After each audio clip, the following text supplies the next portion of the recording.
So we have seen in our previous classes what is GHG emissions, impact of GHG emissions, what are the policies and regulations that India is trying to foster. Now we will come to what is India's stand on carbon neutrality. What does India as a country feel for carbon neutrality? So now this lecture and the forthcoming lectures, it will discuss about India's current economic, social, environmental and energy characteristics, previous policies for decarbonization, the statements India has given in different climate forums, and the points that has not been included in the given statement, because if we as a country have to be very careful in what we declare that we would do, commit, and what we cannot do. Certain things are necessary for the development of the country. So what is India's stand on it? Now these lectures will also discuss about India's long-term low-carbon development strategy, considering India has committed to be a carbon neutral country by the year 2070. So it's a very, very important commitment. India's long-term low-carbon development strategy include India's approach to um, long low-carbon development. So, strategic low emissions development transitions, research and innovation, adaptation and resilience, mission life, lifestyle for environment, and international cooperation. So, these are the things that we will see in the forthcoming lectures. India, with its cultural and diverse cultural scenario, has enormous growth potential in terms of its large workforce, resource abundance, and ability to attract investment. So, India's growth rates were very high until the COVID-19 pandemic. It was around 8.9% of annual growth, which is more than double the global average GDP growth rate. Though India's GDP shrunk by 7.3% due to COVID-19, the economy has again bounced back to its previous growth rate by the year 2022. Due to its size and current growth trajectory, India therefore exerts strong economic influence on sustainable development path of the world in the future, because a stronger economy has a lot of requirements. One of it is also related to building, and building requirement per se is not no, isolated or solitary. It is dependent on industry, and industry is dependent on electricity, and electricity source becomes very important to be carbon neutral. So, this economic because of this growth trajectory, India has a huge role to play in the sustainable development path in the future. So, Indian government has been focusing on fight against poverty since the beginning of 2000s. So, the share of India's population living under the national poverty line, it decreased steadily through the 2010s. This is as per World Bank report, a World Bank report which came out in 2021. But as per the latest estimates, India's urban households are more vulnerable to falling into poverty than they were before COVID-19, because one major reason for this could be because of humongous amount of migration that is happening, resulting in the urban poor. So, if you see here, the purchasing parity of India has increased phenomenally. So, you can see the purchasing power, how it has. Of course, here there was a mild slump. We all know why it is. It's because of the COVID, where we were not able to, and then we are projected to increase in this manner. If you look at the multidimensional poverty index of India, the percentage of people who are deprived, uh, that also has a no significant impact on how we, for example, I would draw a line here. If you look at the standard of living, the standard of living in certain areas, in most of the areas is not very high. It has come down in certain areas. It has, because the the share of population, or the growth has. Okay. Let us look at India's current scenario in terms of environmental and energy characteristics. Now, that is very important. India's current scenario in terms of environmental and energy characteristics is directly related to the building industry and the construction industry. So, India has been ranked one of the world's highest GHG emitters over the recent decades, though its per capita emission remain below global average. So, you can see the GHG emission percentage of India. The total emission percentage of India forms this bulk. So, this forms the bulk of India's GHG emission. So, India is a one of the third largest emitter of GHG in terms of quantity. But if you look in terms of GDP, India is way below. It's very, very low. So, there is a pressure on India to reduce this further.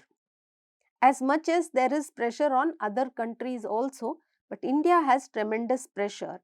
And we are part of this lecture series because a lot of this emission relates to the building industry, and we as a fraternity have a role to reduce the GHG emission because of how we deal with in the building industry, the building construction industry.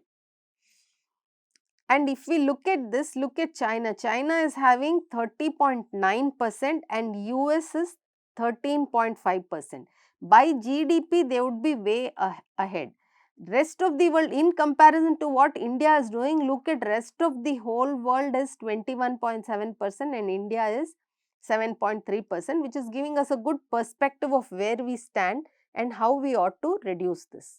Now, due to the large economy, India has been ranked one of the world's highest GHG emitters over the recent decades, though its per capita emission is much below the global average. In 2020, the Indian sectors which contributed the most to the emissions were power generation. Why? Because largely we are a coal based power generation, iron and steel manufacturing, and this is where we as a building construction fraternity must come together in reassessing what we are doing, and road transport. After the COVID-19 pandemic, the share of coal in power generation reached the highest in India in 2021 and pushing its emission 13% above 2020 levels. This is as per reports by IEA in the year 2022. So, coal continues to be a significant part of India's emission, and I will say India's economy also. Phasing out unabated coal from power generation and industry is a key policy challenge for India to align its emission with its current ambitions and commitment that it has given for what we would do in the future. So, these are all quite well known facts. So, now if we look at sector wise CO2 carbon dioxide emissions in India, we can see that electricity and heat producers, this is 51.3%, and this has got direct relationship to building industry. How? Because we need a lot of electricity to run our not only buildings but also the products manufacture. which get into the building industry is also dominated in this sector. And the next to that is the industries and transport. So, industry constitutes about 25% and transport constitute 13%. Residential is 3.9%. So, exclusive use by energy in the residential sector is 3.9%, an area of interest for us. So, if you look at GHG emissions of all sectors in comparison to the building construction sector, we can see that the building and construction sector alone consumes 32% of contribution to GHG emission, and all other sector put together is 68%. So, this is a matter of concern for us, because this is in our hands how we as designers can reduce this 32%, and that should be the focus of either our design or construction too. Let us look at India's current scenario when it comes to GHG emission gas wise scenario. In the emissions that come out, about 79% of emission is CO2 emission. So, 79% approximately 78.59 is CO2 emission. So, the energy sector accounted for 75% of the total GHG emissions for the year 2016. Electricity production was the single largest source in this category, and it accounted for about 40% of the national total GHG emissions in 2016. The manufacturing industries and construction together emitted about 18.5% of total emission from the energy sector. Transport contributed to 13% of emissions from the energy sector, with predominant share of 90% arising from road transport, followed by civil aviation, which was 6%, and railways is 3%. Domestic waterborne navigation is about 1% or slightly less than that too.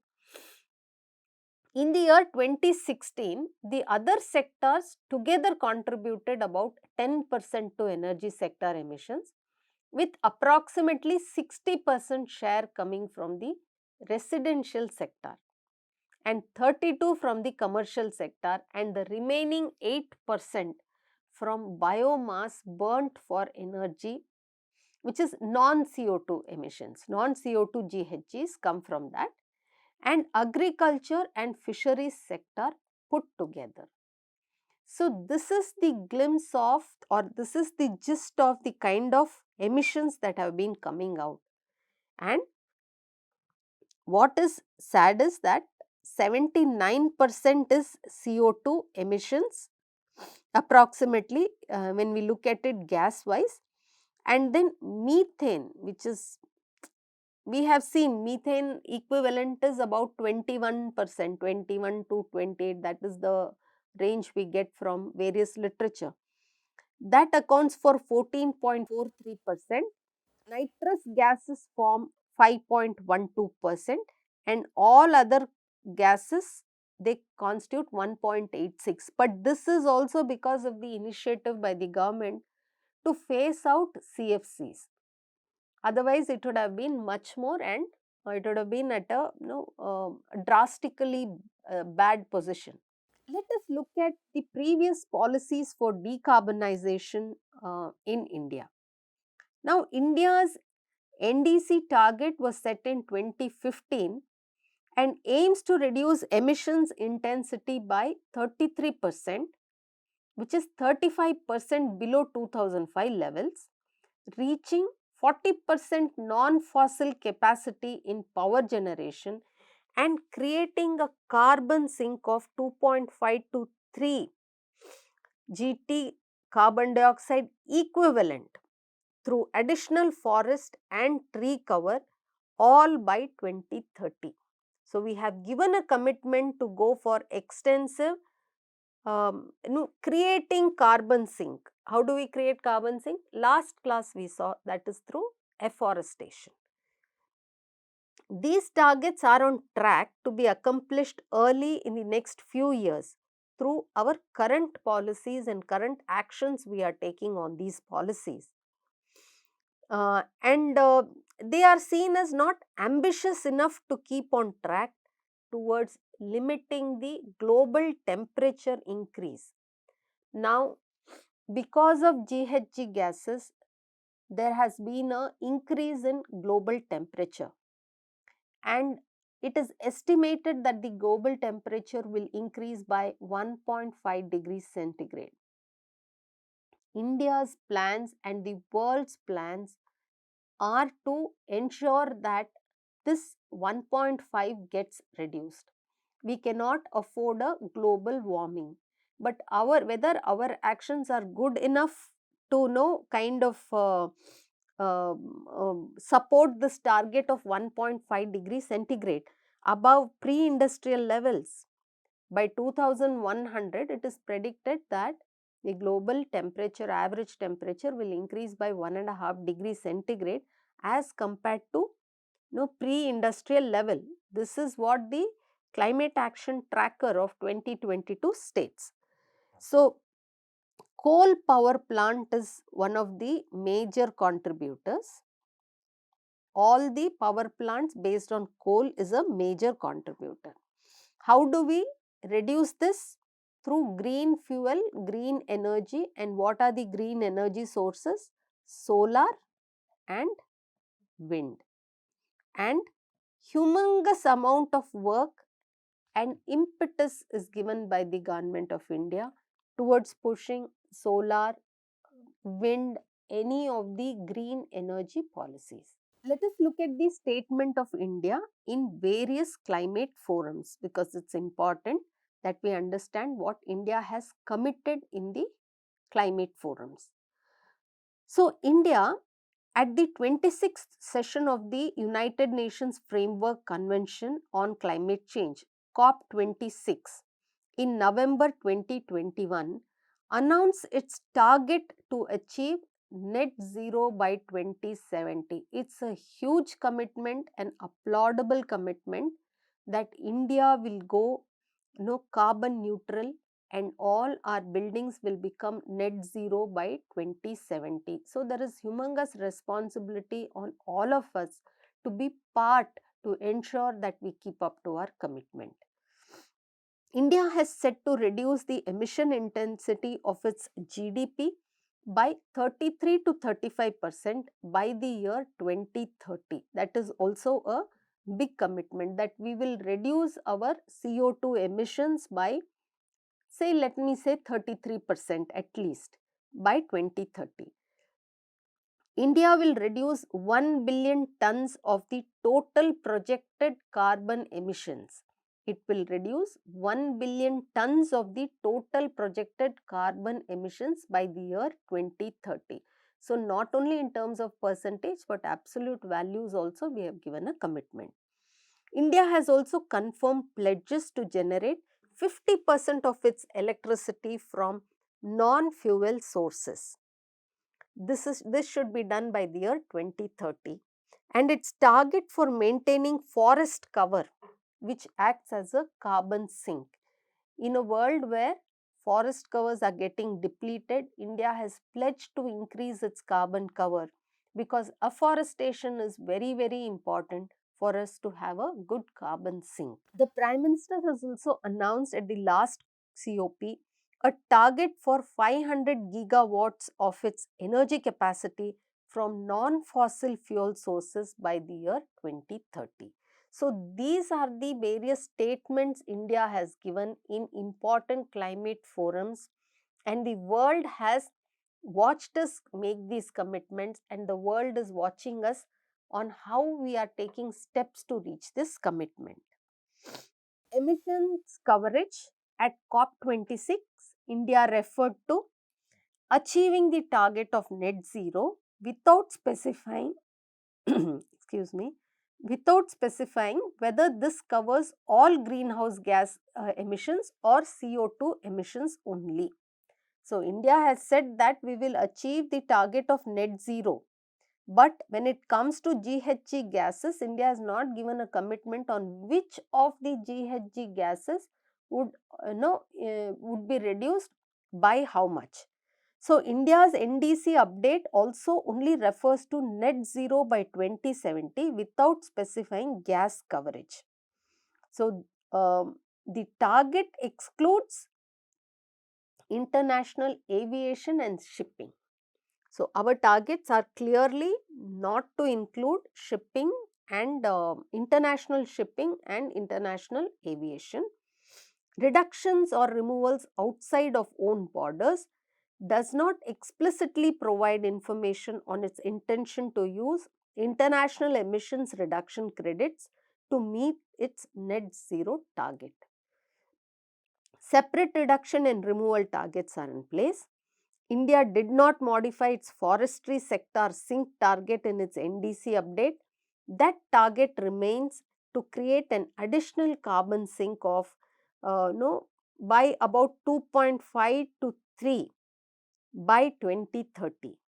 It is unclear how India envisages the forestry sector's contribution to achieve its 2070 net zero target. So, we are yet to see this.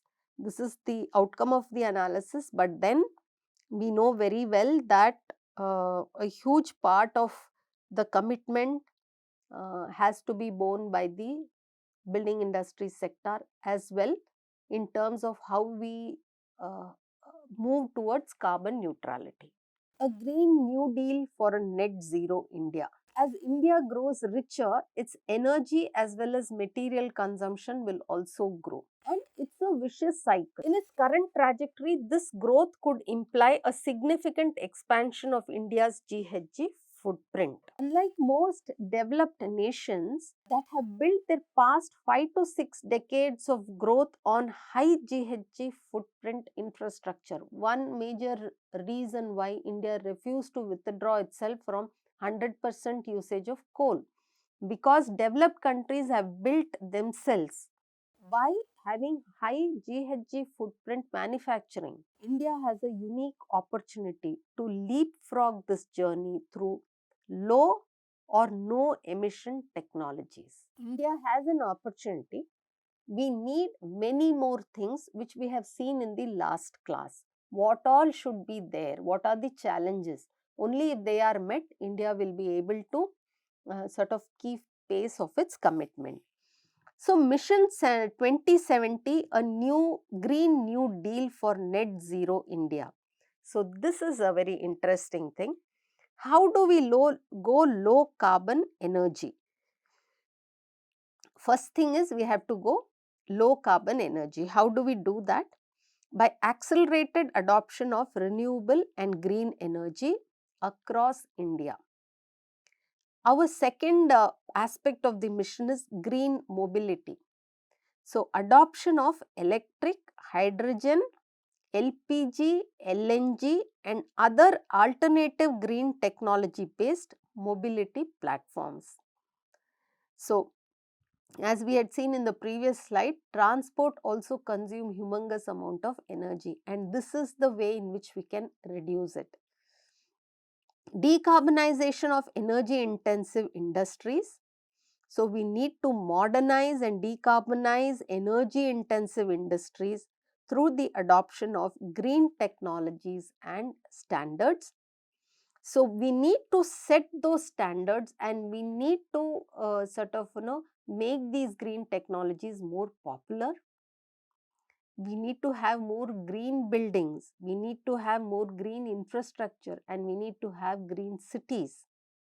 How do we do that? By promoting green cities, energy efficient buildings and green construction technologies in future infrastructure projects. So, we need to this is what we saw in the last class also, I mean in the second class, where we have to promote green buildings.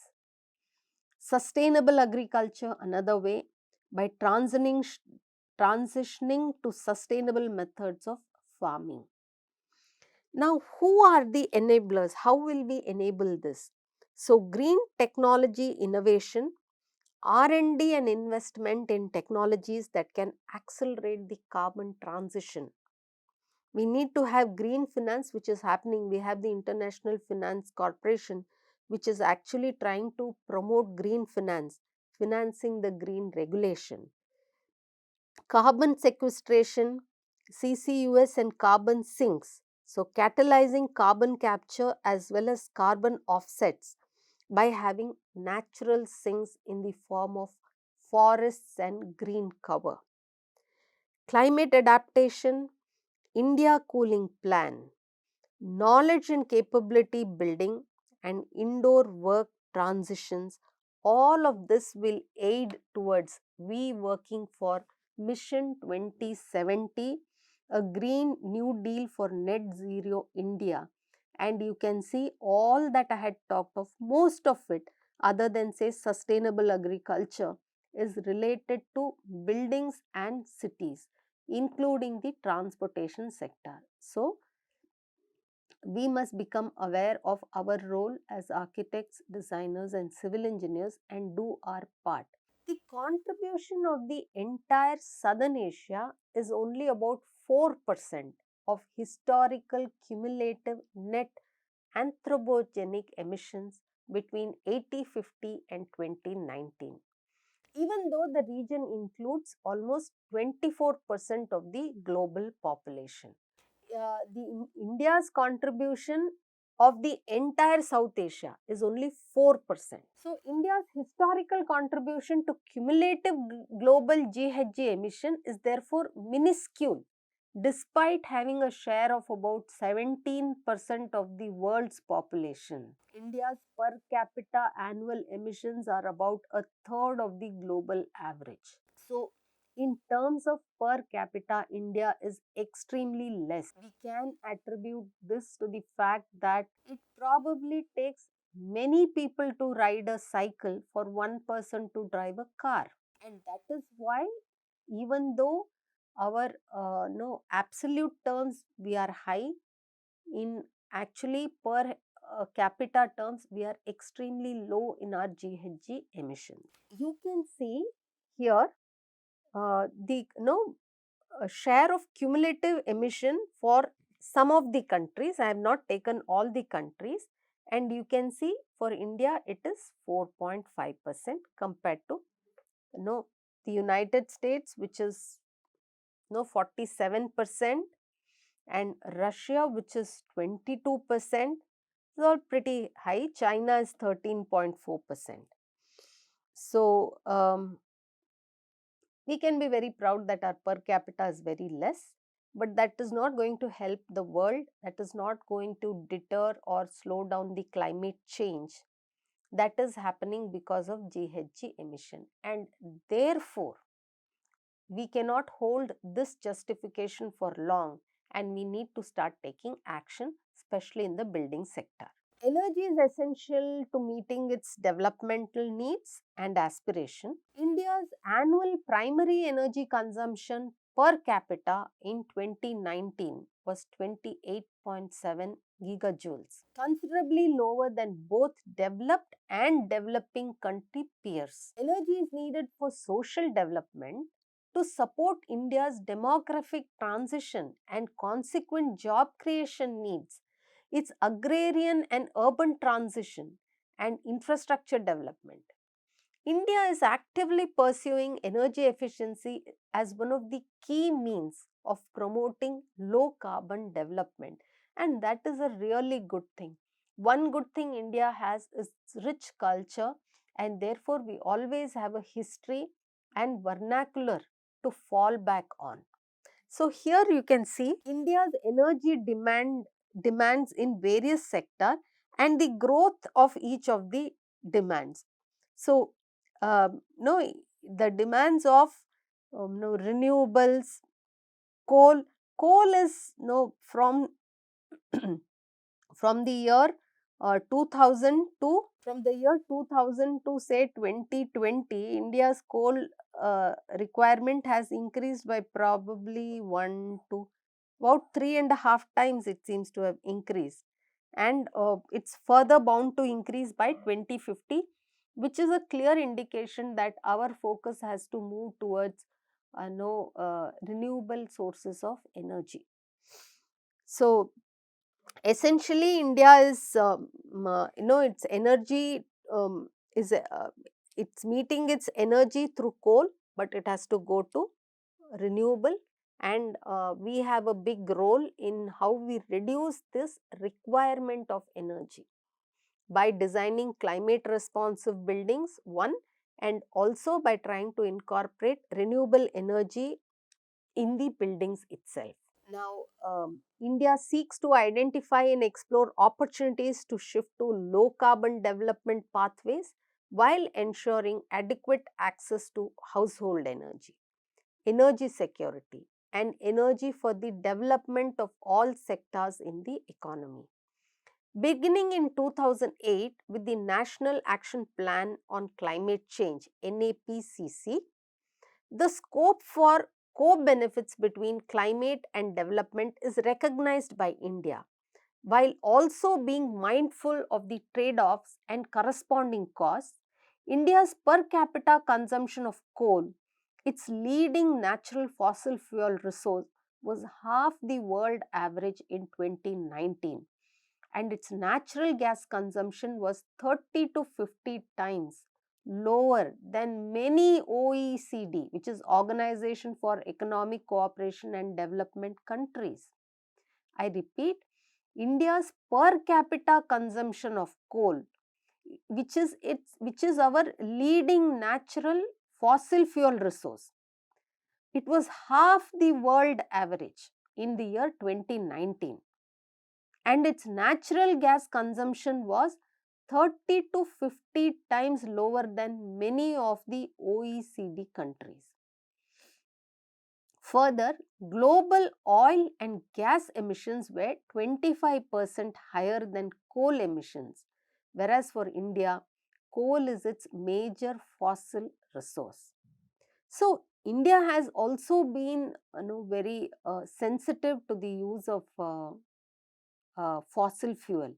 Um, and here in this graph, you can see all the statistics that I had said.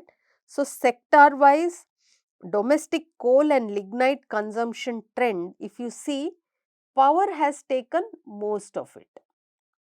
The power consumption, power sector has taken most of it, and while the others, you can see relatively others is less, and compared to power, all the other sectors are, have consumed it very less,